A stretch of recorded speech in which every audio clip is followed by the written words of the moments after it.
Ақжігіт дейтін кісі бағбан Жамбылдан көшіп келген осы жерге. Сошал келіп егіп, нарадан осы мына апортқа дейін шығарып түгел. Аудан бойынша осы жер кәдімгі жақсы елді қамтамасыз етіп тұр. Апортпенен, алмаменен, ерікпенен. Ал соны қазір мына судың жоқтығынан, жаңа бағбандардың, агрономдардың жоқтығынан мына осындай жағдайға ұшырап, мынау түгел опат болды. Ненің бәрі әркім әр жерден бөліп алып, бөлек-бөлек қылып, азғантай бақты.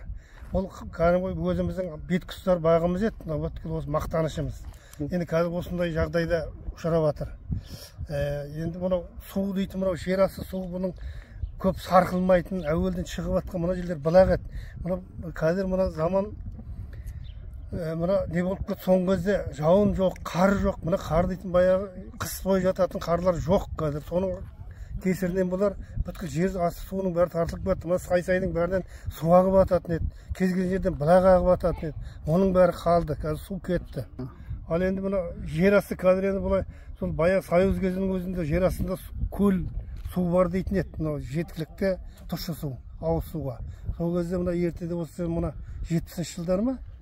Осы не салды ғой, 74 жаңа мына колонка тартты халыққа.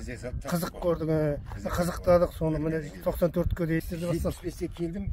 Созы 3 күннен кейін тие берсін. Асылбек Ешманов дейтін адам мені жұмысқа алды осы жерге 3 күннен кейін. Сол жерде мына Назарашев, Контрашев дейтін жігіттер болды. Осы Назарашев осында қазған, Контрашев екен. Осы біреу қазды.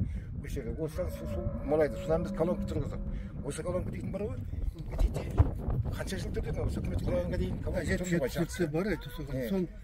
Содан бері 94-те енді совхозға үкімет тарап кетті ғой. Өзіміз жекешеленіп кеттік. Мына не болып кетті. Содан кейін оған дұрыс қарайтын ешқандай адам болмады. Не болды?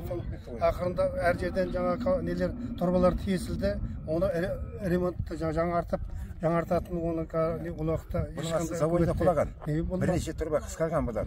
Енді су бұл қатты баяғыдай тұщы емес. Себеп ана завод құлайды ғой енді. Соны уже сосын енді бұған бір қайта қазу керек шығар деп ойлаймыз. Енді қазат дегенде бар енді өсек білмеймін. Біздің ауылда қатты көмектесіп тұрған бір бала болды. Мына шаруашылыққа раскөне дейін салып, осындай темірлерін әр жерге келіп бізге қатынас жазың деп, Жетібайға жазың деп Жолдасбек Ешманов дейтін бір ініміз. Сау болсын енді. Сол баланың еңбегіменен көп шаруашылық ұсталып тұр. Шындығы керек, өздері жасырмау керек. Болған істі айту керек. Фонтанға дейін, Тастауына дейін әр жерге әкеліп айтсақ, қатынас жазыңмен әкелейін деп сөйтіп көмегі саған сол Ешманов деген бола осы. Ал енді кешеге келген әкімі жақында келді ғой, бірақ енді бұл қорланып қалған мәселе күші келмей жатыр да бұның. Себебі бұлар ешқандай ештеңе көріп жоқ. Ауыл әкімін айтамын да.